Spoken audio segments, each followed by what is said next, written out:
नमस्कार, आप देख रहे हैं कहानी कुर्सी की। मैं हूं आपके साथ पवन नारा। मध्य प्रदेश की 230 विधानसभा सीटों के लिए आज वोटिंग जारी है। छत्तीसगढ़ में भी आज दूसरे चरण की वोटिंग हो रही है। मध्य प्रदेश में इस बार कमलनाथ या शिवराज, जनता किसे चुनेगी आज? एमपी के बूथ बूथ पर क्या है रुझान, उन सब पर होगी चर्चा। 230 सीट के वोट मीटर पर कौन नीचे है, कौन ऊपर है, इसकी एक एक डिटेल पर हम चर्चा करेंगे। लेकिन सबसे पहले आपको बता दें कि पिछले 5 घंटे में मध्य प्रदेश में सभी 230 सीटों पर वोटिंग जारी है। अब तक 31% वोट डाले जा चुके हैं। नीमच में 36%, रतलाम में 35% वोटिंग हो चुकी है। शाजापुर और श्योपुर में 36% वोट पड़ चुके हैं। बालाघाट और नर्मदापुरम में 35% वोट ईवीएम में लॉक हो चुके हैं। पूर्व सीएम कमलनाथ की कॉन्स्टिट्यूएंसी छिंदवाड़ा में अब तक 32% से ज्यादा मतदान हो चुका है। वहीं देवास में 34%, मंदसौर में 33%, आगर मालवा में 34% और अशोकनगर में अब तक 33% वोट पड़ चुके हैं। यानी वोट की रफ्तार तेज है। 5 घंटे में लगभग 32 से 35% का मतदान हो चुका है। तय होना है कि कमलनाथ की अब की बार दाल गलेगी या शिवराज को एक मौका और मिलेगा। हालांकि शिवराज को मौका मिलेगा या नहीं, यह कहना बड़ी बात होगी। सीएम शिवराज सिंह चौहान ने पूरे परिवार के साथ बुधनी में वोट डाला। वोट डालने से पहले शिवराज सिंह चौहान ने सीहोर के मंदिर में पूजा की। वोटिंग के बाद शिवराज सिंह चौहान ने जीत का दावा किया है। क्या कहा है, आइए आपको सुनवाते। जनता आपको वोट क्यों दे सर? इसलिए कि हमने बीमारू प्रदेश को समृद्ध और विकसित प्रदेश बनाया है और समाज के हर वर्ग के कल्याण के काम किए हैं, समृद्धि लेके आए हैं, विकास लेके आए हैं। मैंने बचपन से बहनों के कष्ट और बेटियों की तकलीफों को देखा था, इसलिए लाडली लक्ष्मी से हमने अभियान प्रारंभ किया था। लाडली लक्ष्मी बनी, कन्या विवाह बनी, 50% रिजर्वेशन स्थानीय निकाय के चुनाव में दिया, भर्तियों में सरकारी हमने उनको रिजर्वेशन दिया। कई तरह के काम किए। उसका अगला पड़ाव था लाडली बहना, और लाडली बहनाओं को सेल्फ डिपेंड करने के बाद, क्योंकि लाडली बहना केवल योजना नहीं है, आत्मविश्वास के साथ अब बहनें कहती मेरा खाता और मेरा पैसा है, मैं निकालती हूं और जहां चाहूं वहां मैं खर्च करती हूं। लेकिन यहां तक हमको रुकना नहीं है, ये सफर जारी रहेगा। लाडली बहना से लखपति बहना तक अब मेरा संकल्प है, अंतर आत्मा का मेरी ये संकल्प है कि अपनी बहनों को हम लखपति बनाएंगे। हमने 9.5 करोड़ जनता के साथ भेदभाव नहीं किया। सब अपने हैं, हम सबके हैं। मध्य प्रदेश मेरा मंदिर है, तो मंदिर में हम ऐसे कैसे कर सकते एक कोने की पूजा करें? हमने पूजा की है तो पूरे प्रदेश की पूजा की है। प्रदेश की जनता मेरा परिवार ही अंतरात्मा से, ये कहने की बात नहीं है। जब आपके हृदय में अपनी जनता के लिए प्यार होता है तो जनता के मन में आपके लिए प्यार उमड़ता है। तो भांजे भांजियों का लाड़, लाडली बहनों का प्यार, बुजुर्गों का, भाइयों का आशीर्वाद सब हमको मिला है और हम निश्चित तौर पर जीतेंगे। जहां तक मेहनत का सवाल, वो मेरा कर्तव्य और धर्म है। कितनी सीटें? अब तक का सबसे बड़ा बहुमत। तो देखा आपने, शिवराज सिंह चौहान कह रहे हैं कि लाडली बहना पर सफर नहीं रुकेगा, बहनों को करोड़पति बनाएंगे, लखपति बनाएंगे, माफ कीजिएगा। यानी अगली सरकार की योजना भी उनकी तैयार है। उधर कमलनाथ ने भी छिंदवाड़ा में वोट डाला है। उन्होंने भी मतदान से पहले मंदिर में पूजा करके भगवान का आशीर्वाद लिया। आज मतदान के दिन कमलनाथ ने क्या कहा है, आप वो भी जरा सुन लीजिए। हनुमान जी का आशीर्वाद एक बार फिर कमलनाथ जी को मिलने जा रहा है। अब मुझे पूरी उम्मीद है, मैंने पूरे मध्य प्रदेश के लिए हनुमान जी से उनका आशीर्वाद मांगा। सर, क्या लगता है क्यों जनता भरोसा क्या आपकी गारंटीज पर जताएगी, आपके चेहरे पर जताएगी, या बीजेपी से नाराजगी है इसलिए जताएगी? मैंने पिछले 2018 में वायदे किए थे। 11.5 महीने में मध्य प्रदेश की जनता गवाह है कि मैंने क्या पूरा करा। इससे एक विश्वास है, जनता गवाह है, किसने छीना है, किसने लूटा है। ये सब जो खर्चा ये कर रहे हैं, ये अपने बीबी के जेवर बेच के कर रहे हैं। हमारे कार्यकाल में जो हमने कहा था करेंगे, हमने करके दिखाया। किसानों का कर्जा माफ किया, बिजली दी 100 रुपये, 100 यूनिट 100 रुपये में। इनको 18 साल बाद, चुनाव के कुछ महीनों पहले बहनें लाडली बन गई। उसके पहले बहनें लाडली नहीं थी। तो आप सोचते हैं कि हमारी बहन ये समझती नहीं है कि ये क्या प्रलोभन दिया जा रहा है। जनता का विश्वास कांग्रेस पर है और जनता उस विश्वास पर वोट करेगी। सौदा हुआ, पैसे लिए और जो गए पैसे लेके गए। कोई और कारण नहीं था। उन्होंने खुद ही मुझे बताया कि हमें इतने पैसे मिले, तो ये तो बात साफ है। अब प्रियंका गांधी भी उनकी नस नस जानती हैं। जो वो पहले बीजेपी के बारे में कहते थे, शिवराज जी के बारे में कहते थे, मोदी जी के बारे में कहते थे, आज वही चीज़ें वो कांग्रेस के बारे में कह रहे हैं।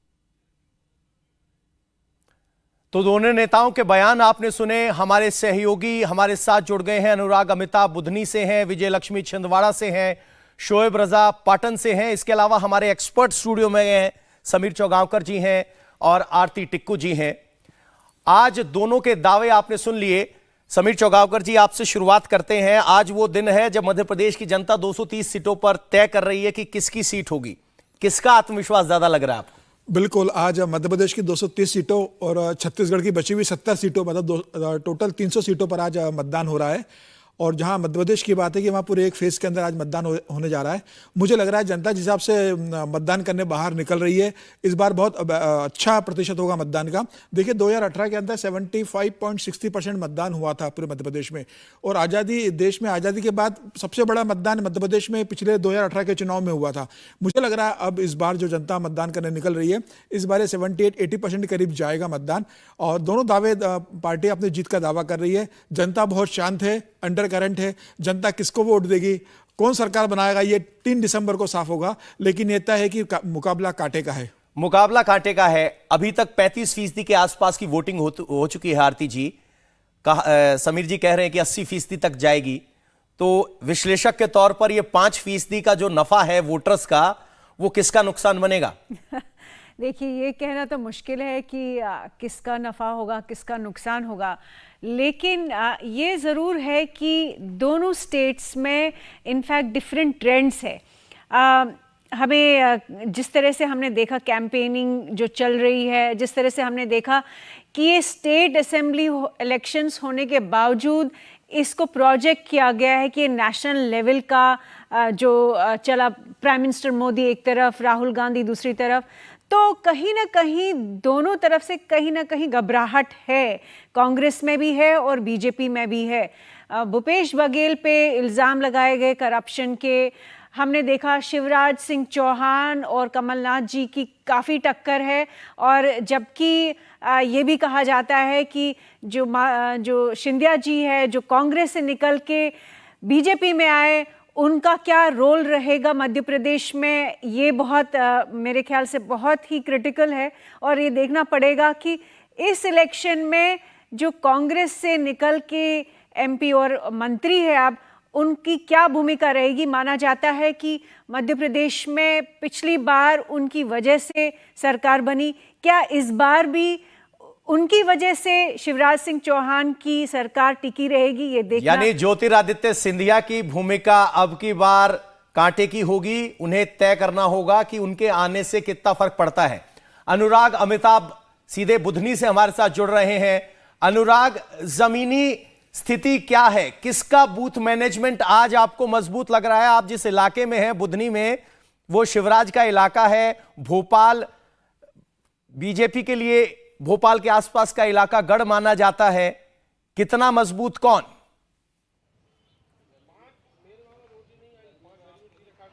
देखिए, निश्चित तौर पर बूथ मैनेजमेंट की बात होती है तो ये सभी जानते हैं, बूथ मैनेजमेंट में माहिर भाजपा रहती है, कैडर बेस पार्टी है। हर वार्ड के हिसाब से पन्ना प्रमुख हो, अर्ध पन्ना प्रमुख हो, बूथ प्रभारी हो, उनकी तैनाती शुरू से रहती है। बीजेपी मैनेजमेंट बूथ मैनेजमेंट के मामले में शुरू से अव्वल मानी जाती है। कांग्रेस हालांकि बूथ मैनेजमेंट उन्होंने मंडल प्रभारी उन्होंने भी बनाए हैं, लेकिन अगर ज़मीन पर हम देखते हैं तो चूंकि सत्ताधारी पार्टी है, उत्साह भी कार्यकर्ताओं में ज़्यादा रहता है। एंटी इनकम्बेंसी का भी खतरा है। लग रहा है कि तमाम क्षत्रपों को जब केंद्र से उतारा गया है मैदान में, नरेंद्र सिंह तोमर, ज्योतिरादित्य सिंधिया समेत तमाम दिग्गजों को, तो मेहनत भी ज़्यादा करनी है। इस लिहाज से देखा जाए तो बूथ मैनेजमेंट बेहद अच्छा और चौकन्ना नजर आ रहा है। वोटिंग परसेंटेज अभी 37 से 38 है, पिछली बार 74 हुआ था। हालांकि गति पकड़ेगा 12 बजे के बाद, जब महिलाएं घर के काम निपटाकर इकट्ठे झुंड के हिसाब से निकलेंगी। अभी भी हम जगह जगह देख रहे हैं। इस वक्त में जो है शाहगंज में खड़ा हुआ हूं, जो जैत मध्य प्रदेश के मुख्यमंत्री शिवराज सिंह चौहान का गांव है, है उससे दूर है। यहाँ पर हालांकि गति अभी काफ़ी धीमी है, लेकिन उत्साह जनता का कम नहीं हुआ है। एक तरीके से इसमें साइलेंट वोटिंग जो है उसका ट्रेंड ज़रूर नज़र आ रहा है। 20 साल का लंबा एक वक्फा हो चुका है, 15 महीने छोड़ दें अगर कांग्रेस की सरकार रही है तो बीजेपी के पास तकरीबन 18.5 साल रहे हैं। तो एंटी इनकम्बेंसी की बात जो कांग्रेस कर रही है, हो सकता है वो जनता के मन में हो, कांग्रेस ऐसा कह रही है इसलिए जनता बहुत साइलेंट है। लेकिन बीजेपी का एक अगर बड़ा सिनारियो देखा जाए तो बेहद उत्साहित नजर आ रही है अपनी फ्लैगशिप योजना लाडली बहना से। लग रहा है उसे कि लाडली बहना के चलते जो आधी आबादी का वोट है, तकरीबन 2 करोड़ 60 लाख महिला मतदाता है, उसमें से 1 करोड़ 31 लाख महिलाओं का वोट बीजेपी को मिल सकता है। बीजेपी इस उम्मीद में, यही उत्साह आपने भी देखा मध्य प्रदेश के मुख्यमंत्री शिवराज सिंह चौहान से के चेहरे से निकल रहा है। यही वजह है कि कार्यकर्ता भी उत्साहित है। तमाम वार्डों में जा जाकर, बूथों पर जा जाकर, गांव कस्बे और देहातों में जाकर लाडली बहना के नाम पर वोट मांग रहा है और उनको खींच कर लेकर आ रहा है बूथ पे। तो निश्चित तौर पर अनुराग जो कह रहे हैं उसमें की वर्ड है कि वोटर अब की बार साइलेंट है। विजय लक्ष्मी छिंदवाड़ा से इस वक्त हमारे साथ हैं। विजय लक्ष्मी, छिंदवाड़ा कमलनाथ का इलाका है, क्या वहां भी वोटर साइलेंट है या खुलकर कमलनाथ के पक्ष में बोल रहा है? क्या कमलनाथ का गढ़ अब की बार छिंदवाड़ा कांग्रेस को आगे लेकर जाएगा?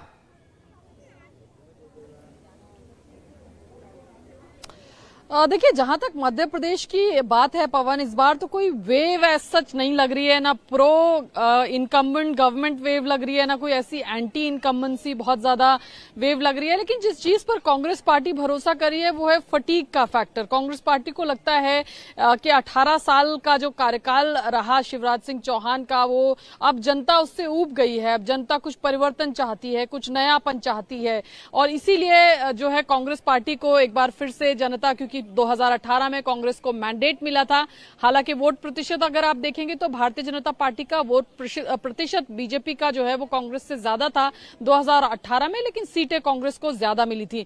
इस बार कांग्रेस पार्टी ने भी गारंटीज का ऐलान किया है। और अभी मैं छिंदवाड़ा में एक महिला से बात कर रही थी, मैंने लाडली योजना की बात की, क्योंकि छिंदवाड़ा जो है वो कमलनाथ का गढ़ माना जाता है, उनका वर्चस्व है, और पिछले 4 दशकों से यहाँ मध्य प्रदेश की राजनीति में छिंदवाड़ा में कमलनाथ का अलग ही कद है, एक अलग ही उनका यहाँ पर ओहदा है। अगर राजनीति की बात की जाए, सांसद रहे 9 बार, और उसके अलावा कई सारे मंत्रालय पोर्टफोलियो उन्होंने दिल्ली में संभाले, फिर राज्य के मुख्यमंत्री भी रहे। तो उस महिला से मैंने पूछा कि यहाँ तो लाडली योजना भारतीय जनता पार्टी ने दी है, आप क्या सोचते हैं अगर सरकार बदलती है तो यह क्या होगा? आपको लगता है लाडली योजना बदल जाएगी या क्या होगा? तो उस महिला ने जवाब दिया कि नहीं, कमलनाथ जी भी तो देंगे 1500 रुपए। तो यानी दोनों तरफ है, एक तरफ भारतीय जनता पार्टी लाडली योजना, अब क्योंकि वो सरकार में थे तो इम्प्लीमेंट करके दिखा पाए कि हम इम्प्लीमेंट भी कर रहे हैं, तो वहीं दूसरी तरफ कांग्रेस पार्टी भी सुकन्या योजना है उनकी, जिसके तहत वो 1500 रुपए का वायदा जो है यहाँ की महिलाओं से कर रही है। तो वोटर के लिए भी, क्योंकि उस तरफ भी कुछ वायदे हैं, क्योंकि बीजेपी सरकार सत्ता में थी तो काफी सारे वायदों को वो इम्प्लीमेंट कर पाए, और इधर कांग्रेस की तरफ से काफी सारे वायदे हैं जिनकी बार बार बात कांग्रेस पार्टी कर रही है, और तमाम भ्रष्टाचार से लेकर तमाम तरह के आरोप जो हैं वो कमलनाथ भारतीय जनता पार्टी पर लगा रहे हैं। मूड की बात करें तो हर रीजन का अलग अलग। बिल्कुल लक्ष्मी, एक छोटा सा सवाल आपसे लेना चाह रहा हूं मैं। आप भ्रष्टाचार की बात कर रहे हैं, जिस तरह के आरोप लगाने की बात कर रहे हैं, क्या वो एक सेंट्रल थीम चुनाव की बन पाई या एक सिर्फ गारंटी पर होने वाला चुनाव है? कोई भ्रष्टाचार मुद्दा बन पाया? देखिए पवन, सुबह से तमाम वोटर से मैं बात कर रही हूँ, और जो 2 मुद्दे निकल करके मुझे समझ में आए, कम से कम छिंदवाड़ा में नंबर 1 पर है रोजगार का मुद्दा। चाहे आप महिलाओं से बात कर लीजिए, यंग वोटर से बात कर लीजिए, मिडिल एज वोटर से बात कर लीजिए, जिनके बच्चे पढ़ लिख कर स्कूल और कॉलेज से बाहर निकले हैं, तमाम सभी वर्ग रोजगार की बात करते हैं, और नंबर 1 पर वो रोजगार है। उसके बाद लोग बात करते हैं महंगाई की। भ्रष्टाचार के मुद्दे की अगर मैं आम जनमानस की बात करूं तो मुझे बहुत रेजोनेट करता हुआ ग्राउंड पे वो मुद्दा नहीं दिखा। रोजगार और महंगाई जरूर एक बड़ा मुद्दा था जो मुझे बहुत ग्राउंड पे रेजोनेट करता हुआ दिखा। महिला सुरक्षा की बात करती हुई यहाँ पर ज्यादातर महिलाएं नजर आ रही हैं, और इसके अलावा रोजगार महिलाओं के लिए भी, जो पढ़ी लिखी लड़कियां हैं, जो कॉलेजेस से निकली हैं, उनके लिए एक बड़ा मसला रोजगार का है यहाँ पर। तो समीर जी, एक सवाल जो यहां जमीन से निकल के आ रहा है कि अब की बार ना कंबेंसी है ना एंटी इनकम्बेंसी है, तो इसको कैसे देखा जाए? अगर 18 साल की सरकार के बाद भी कोई ऐसा विरोध नहीं है, तो क्या ये बीजेपी के लिए हितकारी हो सकता है, या वोटर इतना साइलेंट है कि बीजेपी के लिए धोखा है? देखिए, मैं विजय लक्ष्मी जी की बात का जिक्र करना चाहूंगा। उन्होंने बताया था कि फटीग है भारतीय जनता पार्टी को लेके, और केंद्रीय नेतृत्व इस बात को बहुत बेहतर तरीके से समझ रहा था, और भारतीय जनता पार्टी ने इस बात को माना है कि 18 साल लगातार शिवराज के मुख्यमंत्री का कार्यकाल होने के बाद एक उनके खिलाफ थोड़ी सी नाराजगी होगी, और चेहरा एक बहुत ज्यादा मतलब देखने के बाद ऊब जाता है जनता, उस तरह की स्थिति बनी है। और ये रिपोर्ट के बाद प्रधानमंत्री नरेंद्र मोदी और अमित शाह ने निर्णय लिया कि शिवराज सिंह चौहान को थोड़े पीछे रखना है, प्रधानमंत्री मोदी को आगे रखना है। आप देखिए, पूरा मध्य प्रदेश का जो चुनाव रहा है वो प्रधानमंत्री मोदी के कमिटमेंट पे, मोदी जी की गारंटी पर लड़ा गया है। हर जगह मोदी जी कहते हैं कि मोदी की गारंटी है। संगठन ने भी मोदी का जिक्र किया, कमल का फूल चेहरा बताया है प्रधानमंत्री मोदी ने उसके अंदर। तो मुझे ऐसा लग रहा है कि शिवराज सिंह चौहान को जिस तरीके से पिछले 3 चुनाव में 2008 का चुनाव हो या 2013 का चुनाव हो या 2018 का चुनाव, जिस तरीके से शिवराज सिंह चौहान फ्रंट फुट पे मध्य प्रदेश के चुनाव को लीड करते थे, इस चुनाव में उन्हें उस तरीके से स्पेस पार्टी ने नहीं दिए। इस बात को समझते हुए कि कहीं ऐसा ना हो कि एंटी इनकम्बेंसी शिवराज सिंह के चेहरे के कारण नुकसान हमें उठाना पड़े, और प्रधानमंत्री मोदी का जो विश्वास है, प्रधानमंत्री मोदी के प्रति लोगों का जो भरोसा है, उस भरोसों का इस्तेमाल करते हुए भारतीय जनता पार्टी ने प्रधानमंत्री नरेंद्र मोदी को आगे किया। प्रधानमंत्री मोदी इसी कारण मध्य प्रदेश के अंदर भी प्रधानमंत्री मोदी रहे, राजस्थान में भी मोदी जी रहे, और छत्तीसगढ़ में भी मोदी जी का चेहरा रहा है। तो मुझे लग रहा है एक बड़ा कारण होगा। जहां तक भ्रष्टाचार की बात है, तो विजय लक्ष्मी ने बहुत अच्छा कहा है कि भ्रष्टाचार बहुत जमीनी स्तर पर काम नहीं करता, क्योंकि जनता जनरल जानती है इस बात को कि भ्रष्टाचार दोनों पार्टियों के अंदर रहता है, कहीं ज्यादा होता है, कहीं कम होता है। जनता का कंसर्न जो होता है वो उनको दैनिक और रोजमर्रा की जिंदगी को जो बेहतर कर सके, जो आसान कर सके, जो उन्हें छोटे छोटे दिक्कतें आती है उसको सॉल्व कर सके, जनता उसमें संतुष्ट होती है और उसका चाहती है कि नेता उनके लिए वह काम करे। तो मुझे लगता है कि रोजगार एक बड़ा मुद्दा होगा, किसानों की जो समस्या है वो बड़ा मुद्दा होगा। Law and order Madhya Pradesh में बहुत बुरा नहीं रहा, शिवराज सिंह चौहान ने लॉ एंड ऑर्डर की व्यवस्था अच्छी की है, लेकिन एक बागी बड़ा फैक्टर है मध्य प्रदेश के अंदर, जो बागी खड़े हुए हैं मध्य प्रदेश में भारतीय जनता पार्टी और कांग्रेस दोनों से, वो एक बड़ा भूमिका निभाएंगे दोनों सरकारों। बागी, आपको बता दें कि 39 बागी कांग्रेस की तरफ से मैदान में है और 35 बागी बीजेपी की तरफ से मैदान में है, और जब मामला इतना नजदीकी हो तो बागी तय करेंगे कि किसकी सरकार बनेगी। आरती जी, कांग्रेस गारंटी की बात करती है, एक तरफ मोदी गारंटी की बात करते हैं, लेकिन कर्नाटक से इत्र मध्य प्रदेश में योजनाएं पहले से चल रही हैं। तो ऐसे में जब योजनाएं पहले से चल रही हैं तो वो कांग्रेस की गारंटी कितनी इफेक्टिव हो सकती है वोटर को प्रभावित करने के लिए? देखिए, कांग्रेस के लिए ये बिल्कुल चैलेंजिंग होगा कि उनके पास सत्ता नहीं है और वो बड़ी स्कीम्स की बातें करते हैं, वो रोजगार देने की बातें करते हैं, जो भी इनफैक्ट अगर आप देखिए प्राइम मिनिस्टर मोदी ने एक फॉर्मूला जो निकाला और जिसको सब आप कॉपी करने की कोशिश में लगे हुए हैं। प्राइम मिनिस्टर मोदी ने 2014 से लेकर अभी तक जितनी भी सेंट्रल स्पॉन्सर्ड स्कीम्स लाई, उसमें आपने देखा होगा महिलाओं को बहुत प्रोमिनेंस में उन्होंने रखा। महिलाओं की जो आम दिनचर्या वाली जो जिंदगी है, जितनी भी सहूलियतें महिलाओं को चाहिए, वो उज्ज्वला गैस स्कीम हो, वो घर के लिए पैसा देना हो, वो टॉयलेट बनाना हो, वो जो राशन की जो स्कीम्स है, जितनी भी स्कीम्स है, इस वजह से महिलाओं में प्राइम मिनिस्टर मोदी बहुत ही लोकप्रिय है, बहुत लोकप्रिय है। और यही फॉर्मूला जो है वो मामा जी ने मध्य प्रदेश में जो लाडली बहना स्कीम लेकर आए और औरतें उससे बहुत खुश है, और यही प्रॉमिस जो है कमलनाथ जी भी कर रहे हैं। तो लेकिन कमलनाथ जी की दुविधा ये है कि ग्राउंड पे उनके पास वो दिखाने के लिए, रिपोर्ट कार्ड दिखाने के लिए कुछ है नहीं, जबकि प्रधानमंत्री मोदी जी के पास और शिवराज चौहान जी के पास, उनके पास जो है, उनके पास रिपोर्ट कार्ड दिखाने के लिए बहुत कुछ है कि इन्होंने महिलाओं के लिए 1, 2, 3 चीज़ें की है।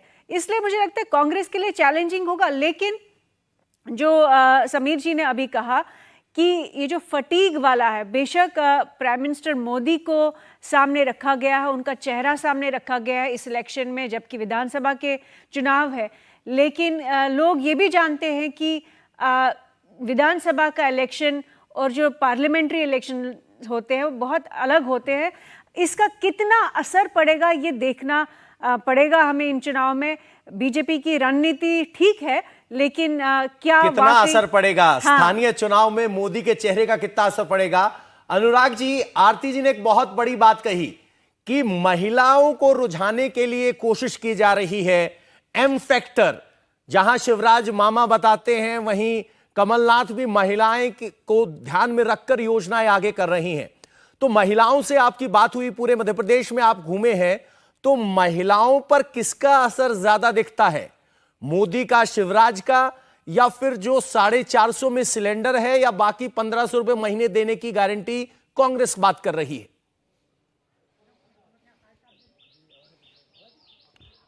देखिए, इस चुनाव में जैसा मैंने कहा, जनता थोड़ा बचकर जरूर बोल रही है।